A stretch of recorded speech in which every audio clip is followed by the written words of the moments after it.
Oh, greetings and welcome to the weekly educational rounds at Claire. My name is Jim Ellermeyer. I'm a behavioral health therapist in Claire, and today I'm joined on my left by my colleague. Hi, I'm Lauren Arts, and I'm a physician assistant student. And on my right.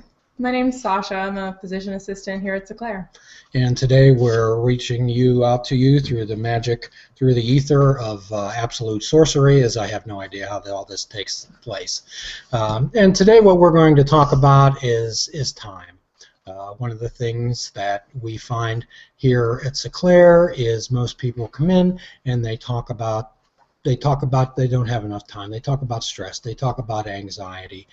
And for just these brief 15 or 20 minutes that we'll be together today, what I'm going to ask you to do, that you set your internal clock and any external clocks to Buddhist Standard Time, which would be the present moment.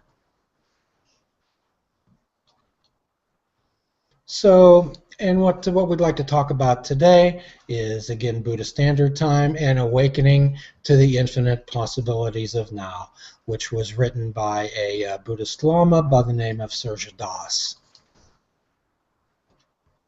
And what I'm going to be doing today is discussing the things that I deal with. We here at Claire, we have physician's assistants that do their psychiatric rounds with us, their psychiatric rotations. And quite often what I hear is the brutal pace that these folks are under. And quite often these learning experiences become more of an endurance test, actually. So I'm going to ask Miss Lauren what type of cliches about time that she's heard, and perhaps some that can apply to herself. So oftentimes you'll hear phrases such as time is money, time is of the essence, time flies, time is relative, time is on my side. We measure time, we lose time, we kill time, and I don't have enough time. Are there any one of those that strike a chord with you, Lauren? I definitely feel like there's times that I don't have enough time, and as you said, it's almost a test of endurance sometimes to go through school, and you feel like there's not enough time in one day to get everything done. So that definitely resonates with me. And you, Sasha? Well, now I just finished, so now I'm looking back and going like, wow, I have so much time now. I actually get to enjoy my time and have some type of say of what goes on during my time that I'm awake. And what you're talking about is choices. Mm-hmm. And I'm going to ask everyone in our audience also, is your time done by obligation or is your time done by choice? And that's one of the things that we often do here at Claire. We assist individuals with taking the choices back in their lives. And everything in your life can be a choice as long as you understand and are willing to accept the consequences of those choices.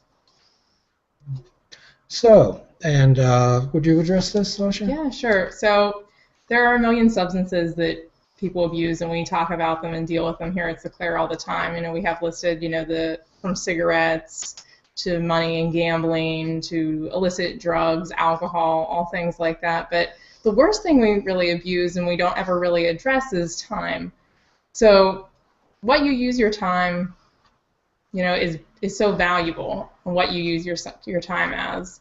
So time is limited for all of us. We don't know how limited it is, but we only really have the present moment, so that is always, lost in the past. So every moment that we have, we should use to the best of our abilities.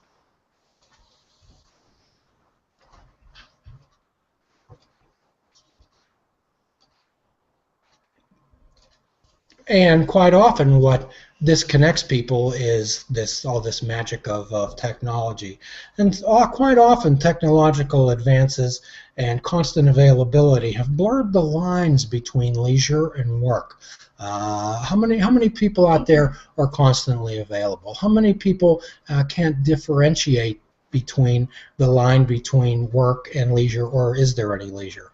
How often do you find yourself checking your email? How often do you find yourself checking your text messages as soon as you hear that tone? Well, I have one question to ask you, and I'm going to be blunt. How important are you? How important are you? How important are you, Lauren? Well, I think everybody is important, but I think that a lot of people, including myself, can easily be consumed by technology and who's sending us a text message, who's calling us, who do we have to email, and who do we need to get back to by the end of the day. And sometimes you can be easily consumed by that. Yeah, I think it's easy to say, specifically with job-related activities, that, if I didn't show up tomorrow, would this whole thing collapse, or would it kind of get on okay? So that might be kind of humbling, but it's so true that sometimes you have to look at yourself and say, what is important, and is this thing so important that I can't enjoy life? Or Well, quite often when we insist on becoming connected with every single technological advice, every application out there, that we often become disconnected from our people who really matter, and truly we become disconnected from ourselves. One of the prime motivations we do here at Seclair is helping people to begin to start that relationship with themselves yet once again. So the thinner that we spread ourselves, the more we scrape over the surface of their lives. And as this is going out live, sometimes there's some technological glitches, and that's okay. And in that case, time flew. Yes, it did. Time does fly, and we just proved that. Perhaps some physicists who are out there would like to comment on that. So the thinner that we spread ourselves out, the more that we constantly put ourselves out there, the more that we scrape over the surface of our lives and we never go deeper. Think of yourself when you sit home and eat dinner. Are you watching TV while you're eating dinner? Do you have your phone? Are you checking email? Are you sending emails? Are you checking voicemails? Are you sending text messages? Are you opening what folks call snail mail? Are you petting the dog? Are you having a conversation with somebody? Are you thinking about what you're going to be doing tomorrow? And where are you right then? Where are you in that present moment? How many dinners have you completely forgotten? How many folks out there could tell us what they ate for lunch yesterday? How many tell us what they ate for dinner? So my is to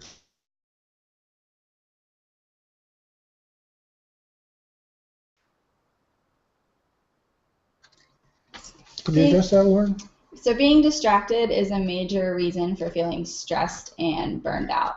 So I feel like this definitely applies to anyone that's in college, in school, or just has a lot going on, that you can have so many things going on at once. Your attention's being consumed by a lot of different things, and you kind of feel burned out, and you feel like how the previous slide said, you kind of spread yourself thin, and that leads to a lot of stress. Well, certainly, and quite often what we have is not a lack of time. However, it's a lack of focus.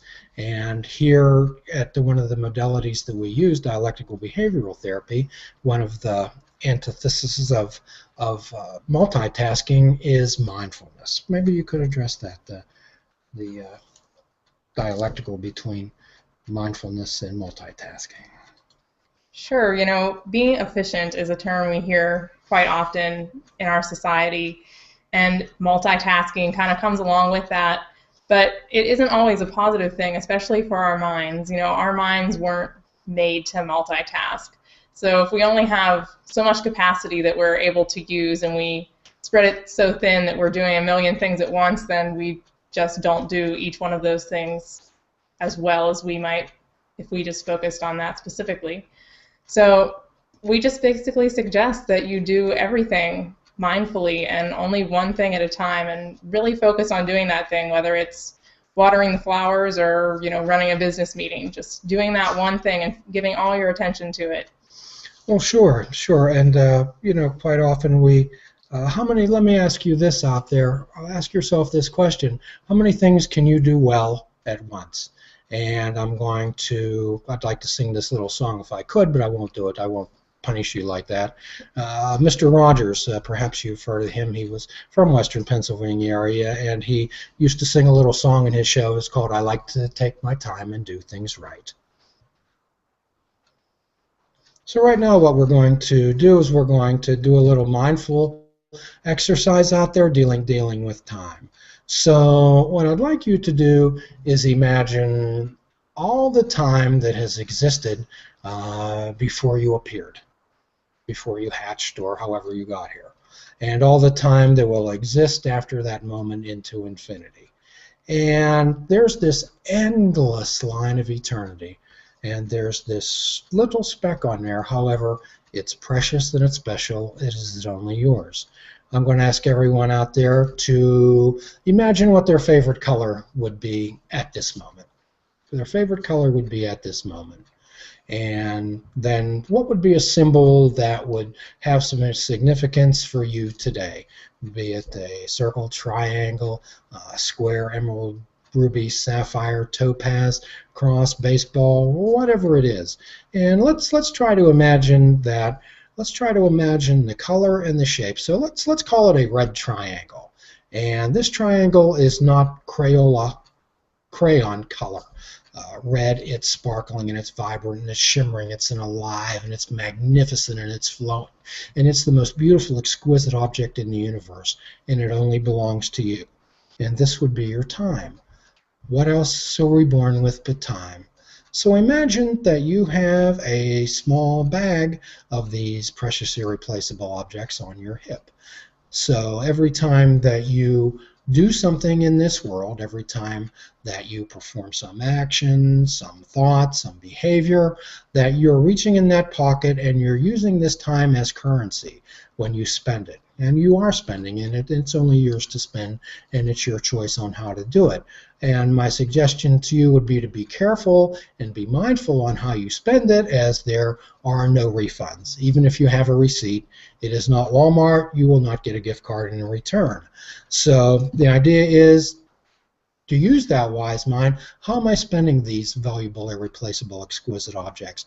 Am I spending it on resentment? Am I spending it on frustration? Am I spending it on anger?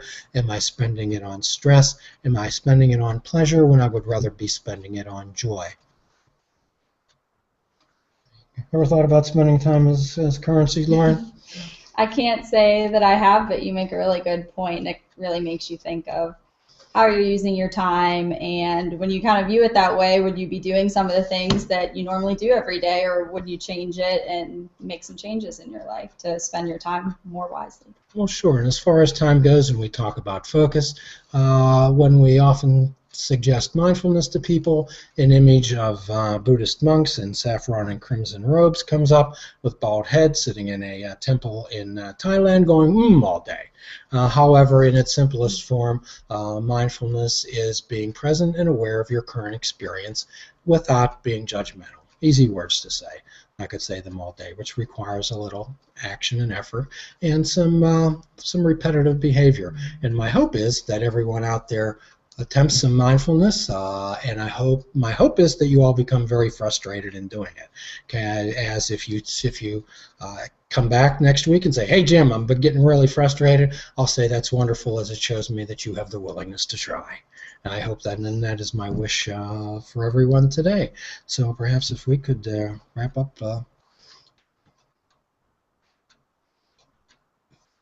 Oh, I'm scared. Excuse me. Well, this is one of the beauties about live TV. And when we, however, and what this is perhaps what I should have been doing, I wasn't being very mindful. When we slow down, time slows down. When we're at our pace, our life, we're experts at complicating your life. Are you an expert at complicating your life, Lauren? Yes. And tell me about yourself, Sasha. I think that I'm the only one that can complicate my life. And again, it's your choice, is it not? So the idea is, how can we slow down our lives just a little bit? One small doable thing. So Lauren, could you share with us perhaps one small doable thing to perhaps slow down your life, perhaps uncomplicate your life? One small doable thing.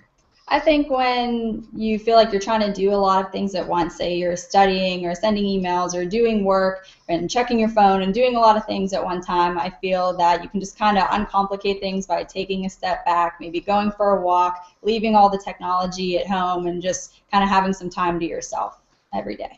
Giving yourself permission to take a time out. Yes. Sasha, any thoughts? You know, I think what you said before is that choices are more important than we give them credit, and that we have more choices than we think we do. So just reminding yourself that you are making a choice every moment to do the action that you're doing, and you can make a choice to change it or to make a choice to continue doing it. And if you chose to continue to do it, then you should enjoy it. Our suggestion, we're going to leave you with a suggestion, is to check in with yourself. One of the wonders about technology is, and a lot of it's very wonderful, is that you could set a little timer, a little vibrator on your phone, maybe check in every half hour, every hour, to check in with yourself and ask yourself where your focus is. Where is my focus? Where is my focus? Am I flying in the past? Am I flying in the future? Or perhaps can we make a layover in the present moment? And I'm going to ask Sasha to take us out. All right, so to continue this conversation, please like us on Facebook, plus us on Google+, or follow us on Twitter under Sinclair Life, and keep an eye on any of these for our next live recording Mondays around noon to ask your own questions. You can also find this and other grand rounds on youtube.com/Sinclair Video, and find audio versions on iTunes, Stitcher, Spreaker, and iHeartRadio. And please visit www.sinclair.com for more about us and other articles in our great blog. We'll see you next time. And as always, we'd like to write everyone a free prescription for hope, a prescription for fruits, nuts, and vegetables, perhaps unplug your TV and take up fishing. And as my dear friend Sven often says, it is the real mindful experience to fish without bait. Until next time, we'll see you on next Monday.